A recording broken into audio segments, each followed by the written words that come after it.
Happy Friday, everybody. It's a happy Friday because even though it hasn't been entirely a happy week with the events that have happened this week, it's going to be happy because our speaker today is the perfect example of what it means to see a problem in the world, see a situation that needs to be addressed and fixed, and taking action on it. So the happiness I want you to take away from this is the understanding that what's happening around you does not just have to be. You can jump in, you can help fix that problem. That's what she did. But she didn't do it right away. You know what she did right away? She was selling sheep in the UP, as we all do. We've all been there before. She started off doing her first entrepreneurial gig selling sheep in the UP, and she's continued that journey ever since. She, in fact, was here 10 years ago, a decade ago, on this stage, just like you, as a student, as a senior, out here talking about her company and the work that they were doing. At that time, she had just won the Entrepreneur of the Year award here at the university, and she was a prime CFE student, just like you. She also started a nonprofit right after she graduated and came off the stage. She moved it to rural India, again, as we all do. And she has since that time saved thousands of lives. Her company's received over 50 awards, too many that I could even begin to name, but they're all the big awards and big names that you're probably familiar with. She's received 25 awards herself, and she's been the lead inventor on 3 patents. The latest company that she has, the one she's going to talk to you a little bit about today, received the US government's Patent for Humanity. I didn't even know that was a thing, to be honest with you, but that's pretty remarkable and really speaks to the impact that they've had. She's a 2-time founder and CEO. She's the partner for a new medtech VC firm. Please help me welcome Carolyn Yarina.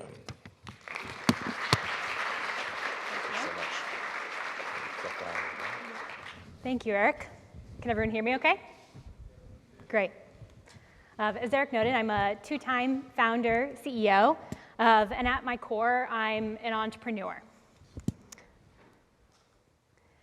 And so today, what I want to talk to all of you about is a little bit about thinking like an entrepreneur, and hopefully you can learn from some of my journey that, it, as Eric noted, started right here at the University of Michigan with my first company. What I want to ask all of you is, who here in the room is an entrepreneur? A couple? Who here has started or led a local student club or an organization, or who has led a volunteer practice or even led a student group? Yeah, I think most of you within this room, because being a student at the University of Michigan, you learn how to be an entrepreneur, how to take that initiative. And I remember standing here in the Center for Entrepreneurship when I was a student, tapping my foot. I couldn't wait to get out of here because I thought entrepreneurship was just about making money. It was, white kids and white boys in hoodies who were starting apps or doing different technologies. But what I grew to learn was that entrepreneurship is about taking an idea and turning it into reality.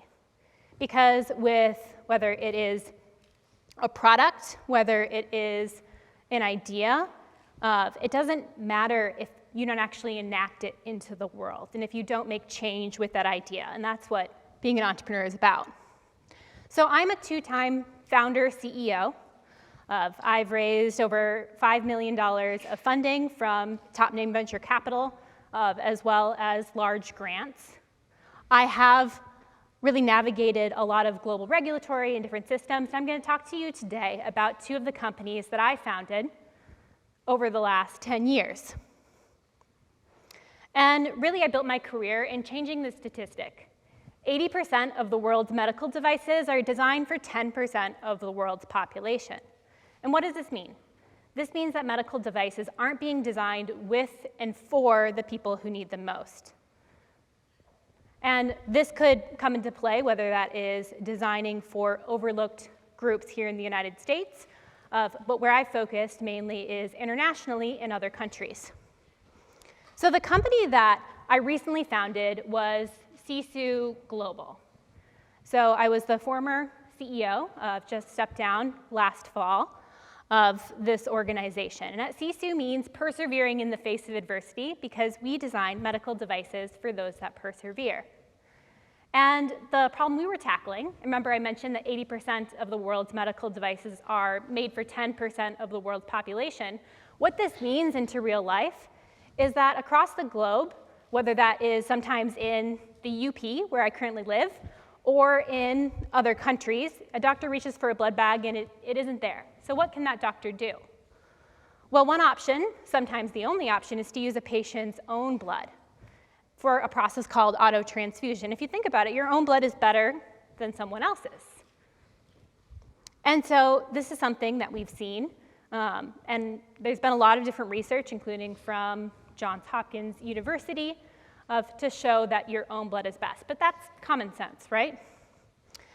But we do this process, but there's a gap, because the technology that we use here in the University of Michigan Hospital, for example, is something that is extremely expensive. It takes 30 minutes to set up, a specialized perfusionist, and is really designed for highly specialized surgeries like cardiac surgery.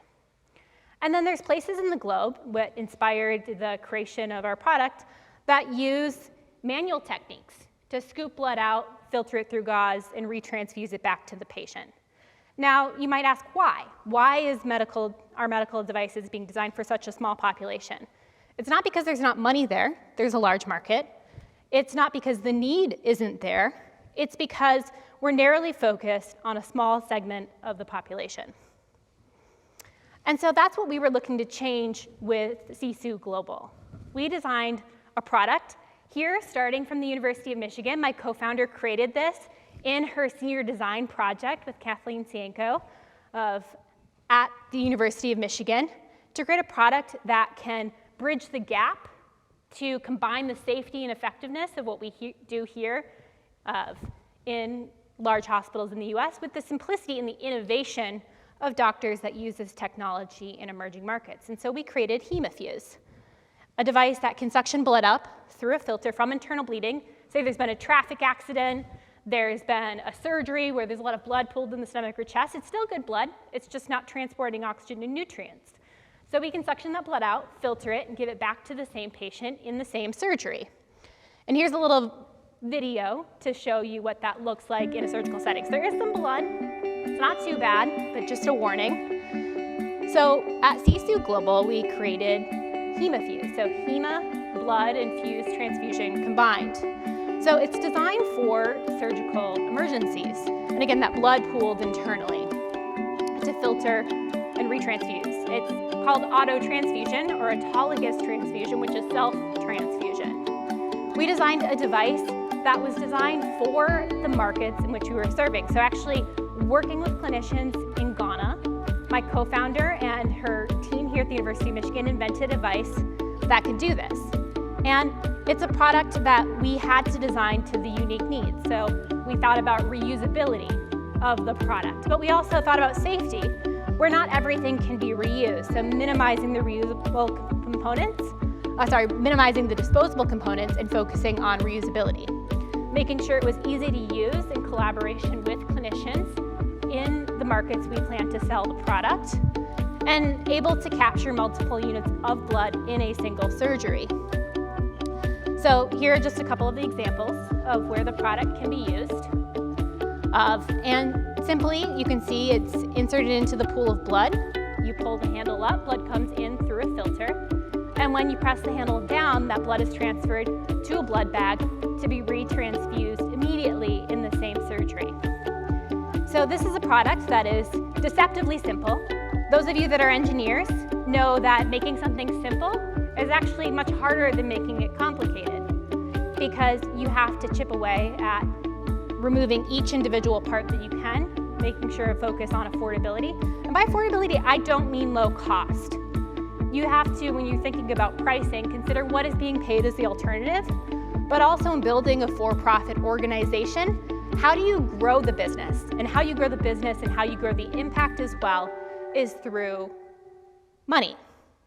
It's through the ability to grow and scale and sell the product. And so this is a device that we created and we've scaled from an idea at the University of Michigan. We founded the company in 2014. and over the last 8 years, we have been able to take this product through regulatory in several markets. We've been able to tackle the very large opportunity for auto transfusion, focusing on that profitability, raise $5 million of funding, and bring the product into 6 different markets so that it's still growing and expanding under the leadership of Sisu's president and my co-founder, Jillian Hinker. And what we accomplished when I was CEO was on that funding, we had $1 million of revenue over those 5 different markets. We had impacted thousands of lives, had 5 patents within the company, of 2 of those on this particular product, and building a still growing organization. But in terms of how we got there, I actually want to take a rewind and share some of the lessons we learned along the way. And the best example that I thought I would share with all of you was how I got started. So my first company was started out of my freshman engineering class. We created an organization called Centrocycle. So we were given a project, and we were asked, we partnered with an organization that said they had done surveys through clinics across different emerging markets, and what was needed was a centrifuge that could operate without electricity. So we, as engineering students, we thought, okay, what is the simplest solution for how we can accomplish this? So what we did is we decided to focus within India, and especially looking at more rural clinics that don't necessarily have access to electricity that could separate blood. So why is centrifuge important? It's important because it separates blood for blood testing, and also when you separate blood, it can be transported, and it lasts for longer, so you can perform additional tests within a lab. So we decided to create a centrifuge made out of bicycle parts. Rural India, right? So we thought we wanted a product that could be, easy to operate, that it could be repaired with locally available parts. Now, who here thinks this was a good idea? It actually was a terrible idea. So this product, can anyone maybe answer me, why was this a terrible idea? Anyone? Yes?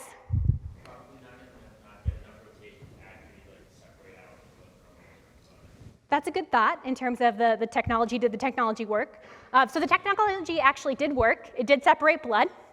We were able to do some gear exchanges, add in some additional kind of gear steps. And we separated blood. We tested it here at the University of Michigan lab.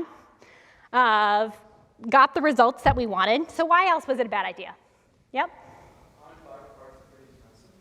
Bike parts are pretty expensive. That's correct.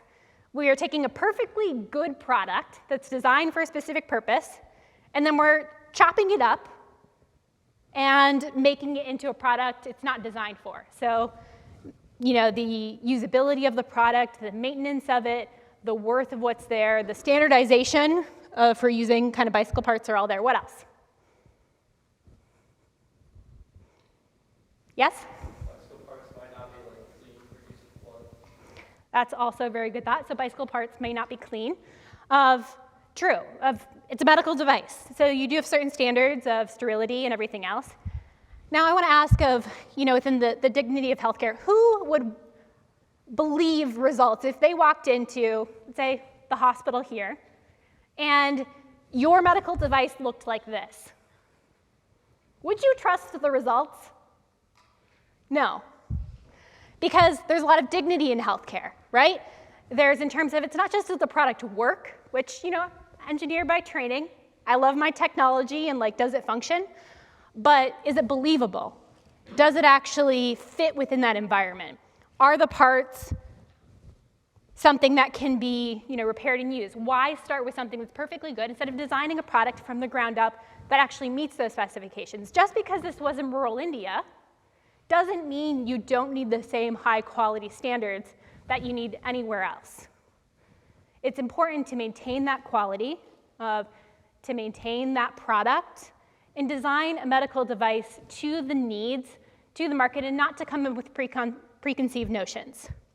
We designed this product sitting here in an engineering classroom.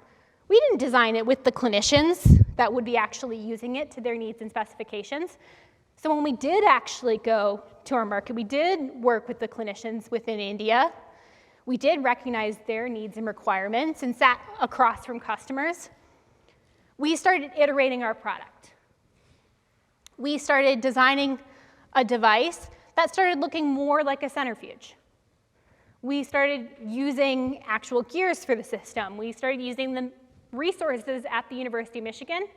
If you know, you can use the 3D printing here to prototype devices. Use the CAD systems to go through there. Worked with mentors who could help guide us through this process to design a product and iterate it to start to get to that final device, and started to realize that it's not just the product, it's the business. How are we going to turn this into an organization? At the time, we created a nonprofit within that space.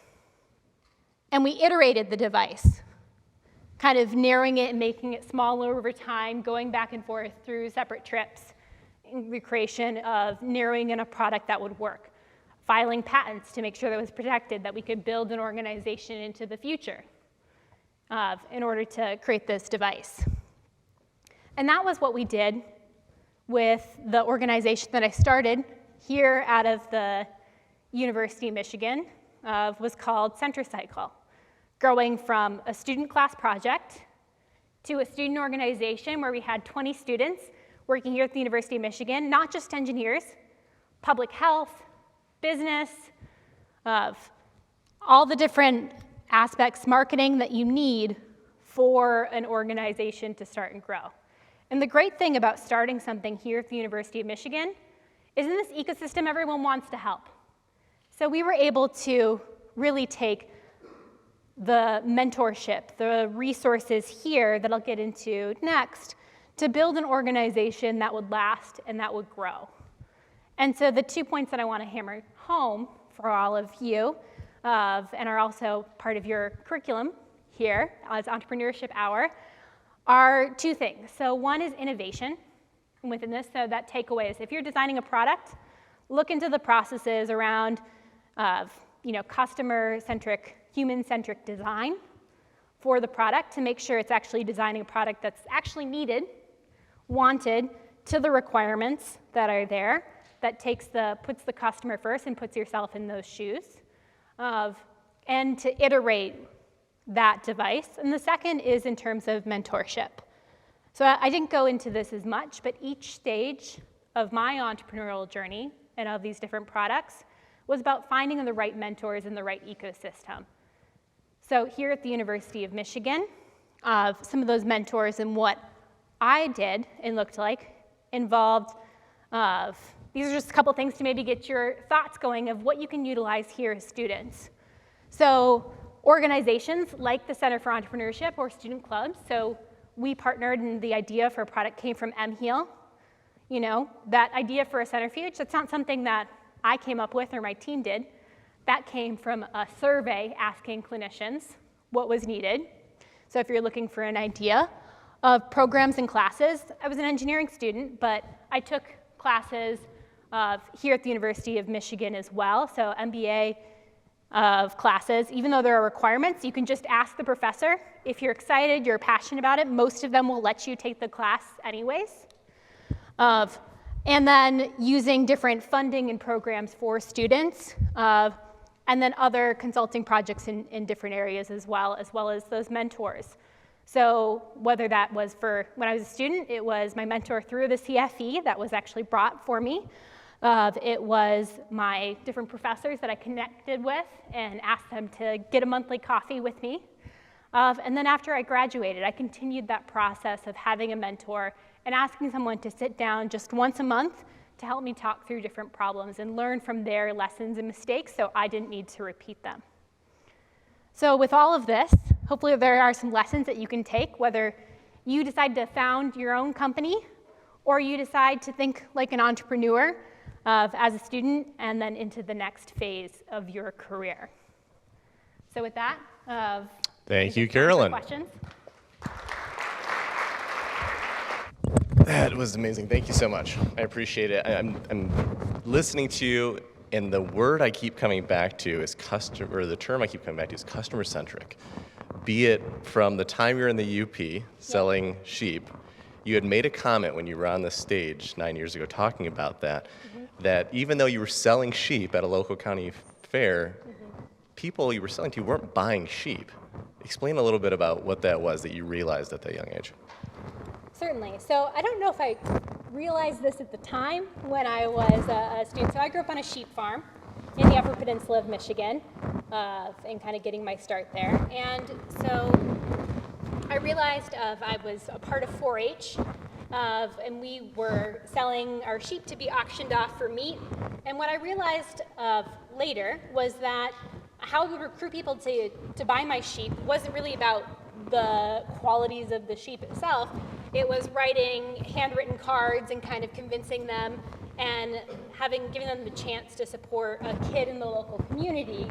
And they were investing in me, they weren't investing in my sheep. And I found that also with investors later too, is that, you know, you might hear like the team, whether it's University of Michigan football or it's, you know, within investors, is that it's investing in the person, it's investing in the idea, and it's investing in that feel-good element that, you know, doing the right thing, or in the case of investment, hopefully also the profitable thing. Absolutely. And so you're fast forward from that lesson you learn up north to present day at Sisu. Yeah. You lead the company from inception to $1 million in revenue. Yeah. In doing that, the customer-centric approach you have to have, especially as you're going into these new emerging markets where you're not from sub-Saharan Africa, and neither was Carolyn. What is the process for innovation when you're going into a new market to understand who the customer is, where the market is, how you need to pivot a product or a service? What is the process for going about doing that? Certainly. In creating a company for a market and ecosystem that I don't relate with as well myself, with that I didn't grow up with, it's really a matter of listening, of asking questions, of, you know, setting ego aside, making sure you're not coming in with a white savior attitude in terms of solving problems or solving other people's problems. It's more of, you know, of listening, learning, and applying those skill sets and the opportunity to really help and fill a need. That's not a presupposed need like a bicycle-based centrifuge, but it's an actual need that you can validate, replicate, iterate upon. So all of this is happening, but you didn't go to Ross. You're not trained as a CEO. No one gave you that formal understanding and education of how to do this. You're a chemical engineer by training. Yep. What is it, in speaking to a group of students who half are in the engineering disciplines, the other half are from all across, but most of them are not studying to be a business leader, how can they develop the mindset of being a CEO? What do they need to understand about approaching it? What do they need to understand about how to position themselves in order to be balanced and successful in that role? Certainly. So I think as a CEO and as a business leader, it's same thing as what we talked about in terms of defining product. It's iterative improvement. It's asking questions. It's seeing the gap in the need and thinking about really dissociating, not just like, does the technology work? It's about growing to say how to solve the problem in its fullest whole, and asking the questions on business and marketing.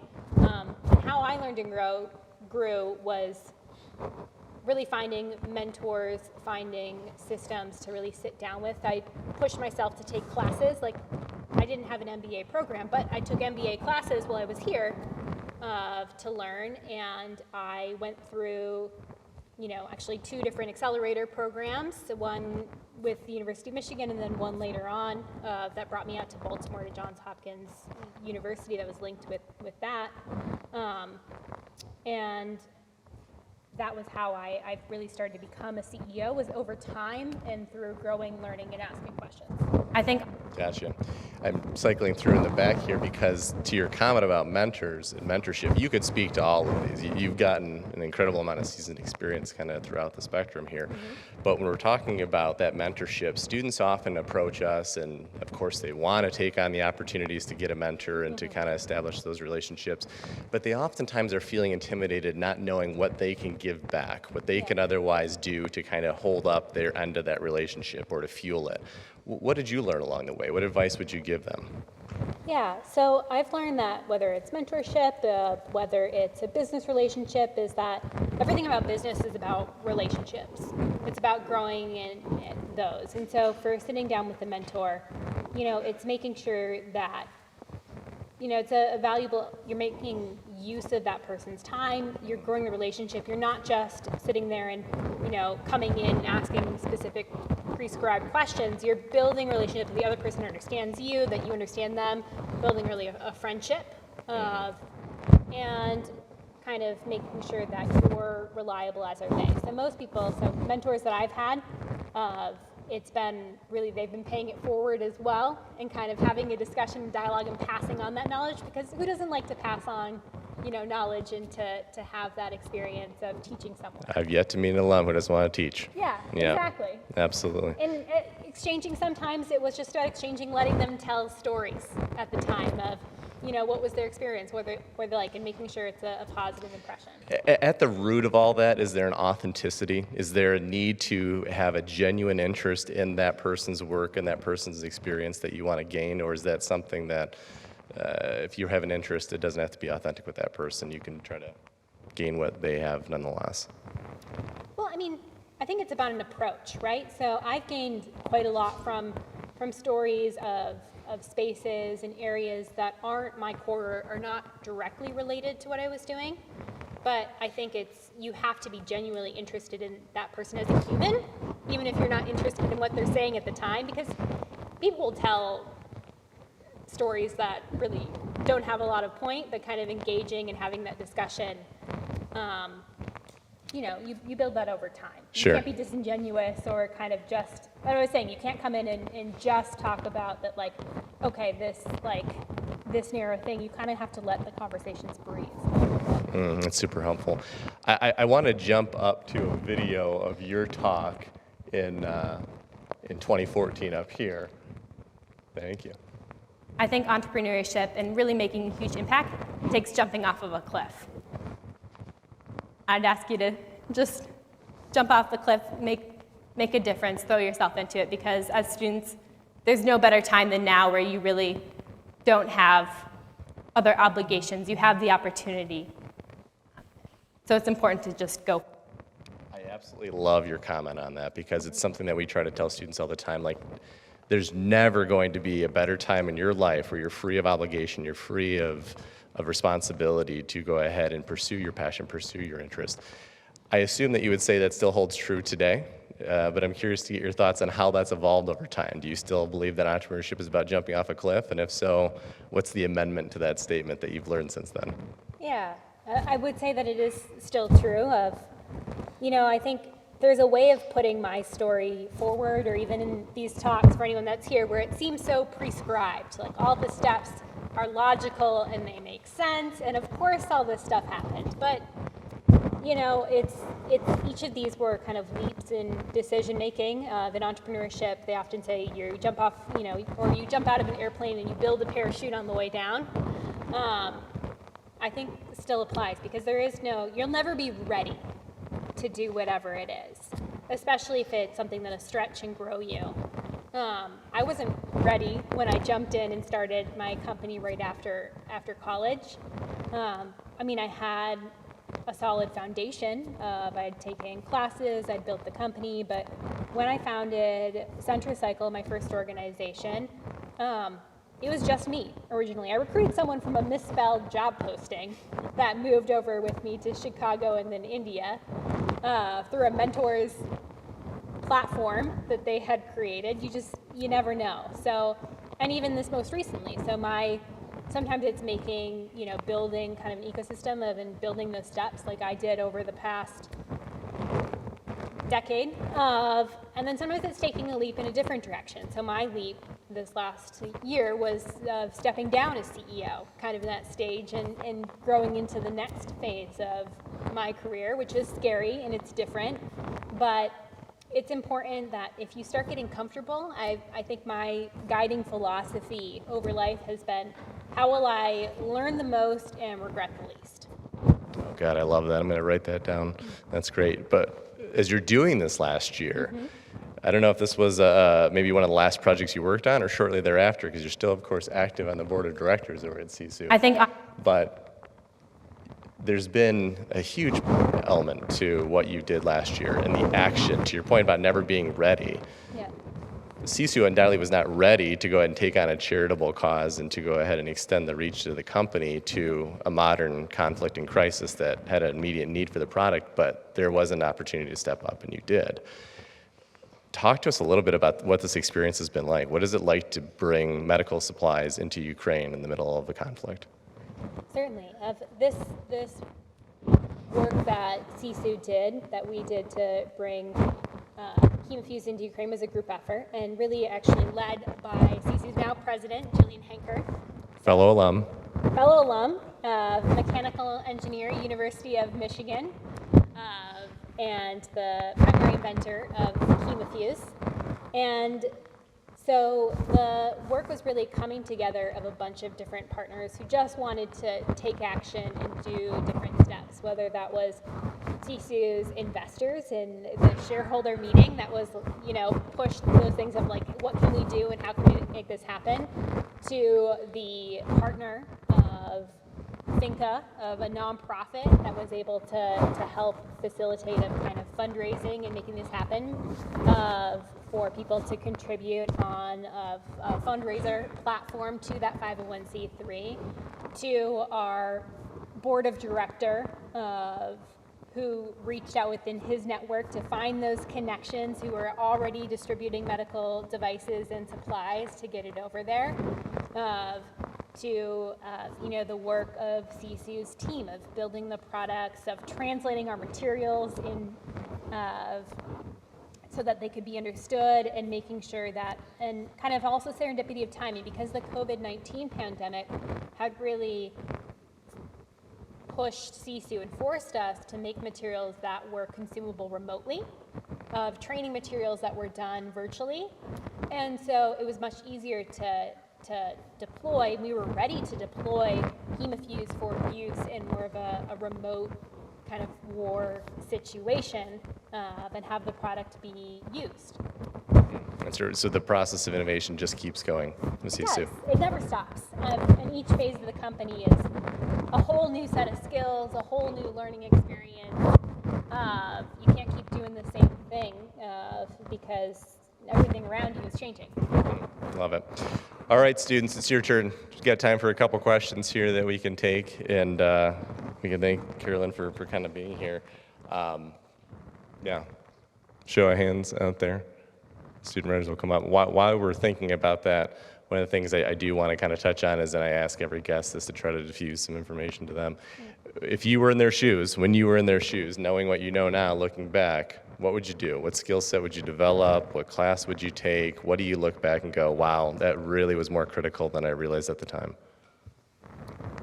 Really, I would say is that, I did some of this, but I think the soft skills of not just the hard technical. I haven't used my chemical engineering degree since I graduated at all. But I've used all the side classes and projects that I've done, every day or every month of regularly on different activities. And some were technical, like patents and kind of working on more of the legal side of things. But, even the ethics classes and those discussions and dialogue and kind of those driving forces, or learning how to be mentors, and those things that weren't the classwork, but they were the out-of-class work, I would say have served me incredibly well ever since then. Taking advantage of the opportunities and soaking it up while you can. Exactly. That window you're talking about why you're students. Yeah. When else are you going to have a full-time job just to learn things? So it's really great to take advantage of it while you have the chance, and also when you can ask people questions And you just say you're a student and people will take it easy on you, not ask for anything in return, and just answer them. Absolutely. They are charities while they're here. Everyone wants to help you. Everyone wants you to succeed. Everyone will lend their time, treasure, and talent to you. Great. Well, thank you so much for being here. I really appreciate it. Have a great weekend, everybody.